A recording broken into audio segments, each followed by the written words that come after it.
You're welcome po. You're welcome.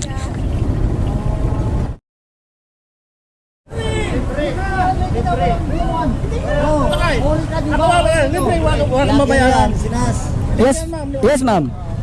Ore ka ma'am, ore. Center Square. Libre ma'am, wala kang mabayaran. Ma'am, dito sa may kanto ng 30th at saka 5th. Tama ba? Libre sakay? Ang ano yan pre, ng landmark. Ah, okay. Tabi lang, oh. Eto ma'am. Ma'am, wala kang mabayaran ha? Ma'am, yung pamasahe mo, hati na lang tayo. Pamirinda mo yun. Wala kang mabayaran.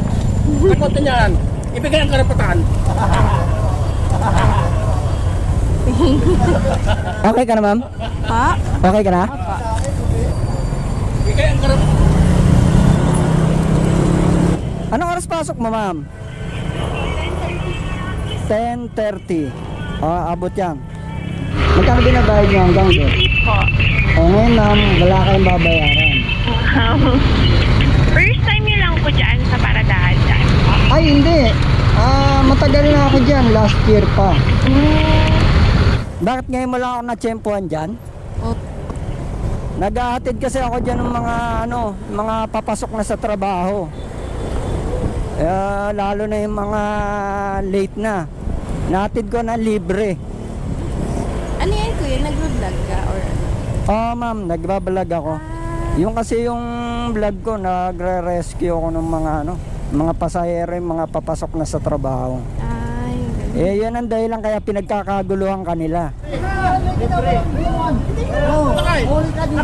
Libre, wala kang mabayaran. Kaya sila nagkakagulo doon, pinagkakaguluhan kanila. Araw-araw po kasi ako doon eh. Nagulat ako nung sinabing libre. Hindi ako maniwala. Hindi ka naniniwala? Kasi lagi kang sinisingil. Opo, doon po. Yung iba po kasi doon, kababayan ko po, Ilocano din ho. Ilocano. Kaya mga ka-vibes mo na. Opo, kakilala ko yung ibang po. Kasi madalas ko po sila nasasakyan. Kaya pala malayo ka pa lang eh. Kumakaway na sila eh. Tinatawag ka na. Nakita mo kanina, pinagkakaguluhan ka ng mga yon. Akala ko naman kung sino yung dumating eh. Hindi po. Buong araw kang ganito kuya? Ay, hindi ma'am. Pagka rush hour lang. Apo. Kasi pagka rush hour, mga nagmamadali na yung mga tao. Kasi malilate na eh. Apo. Ayun lang. Tapos pagkatapos na yung rush hour, uuwi na ako. Ay. Kasi wala na yun, mga nakapasok na yun sa trabaho eh. Ang priority ko lang yung mga yung mga malilate na, yung mga nananakbo na. Opo. Ikaw, parang relax ka lang maglakad eh. Mukhang hindi ka pa late eh. Hindi pa. Hindi ka pa nananakbo eh. Ano pinakamalayong biyahe kapag ganito?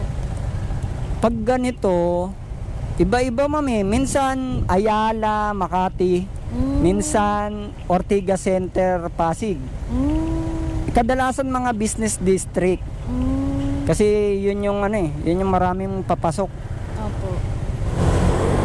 Tulong na rin sa mga ibang pasahero. Oo ma'am. Kaya ito yung napili ko na vlog kasi may silbi sa kapwa. Kasi di ko kaya mag-prank eh. Baka makaperwisyo lang ako eh. Imbis na makatulong eh. Totoo po. Alam mo, sabihin ko sa'yo, prank lang yung libreng sakay. Matutuwa ka ba? Okay lang.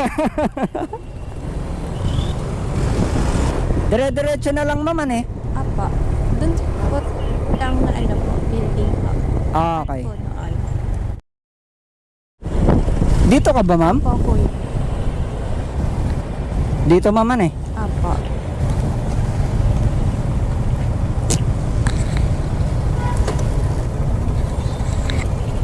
Kuya, salamat. You're welcome po. You're welcome.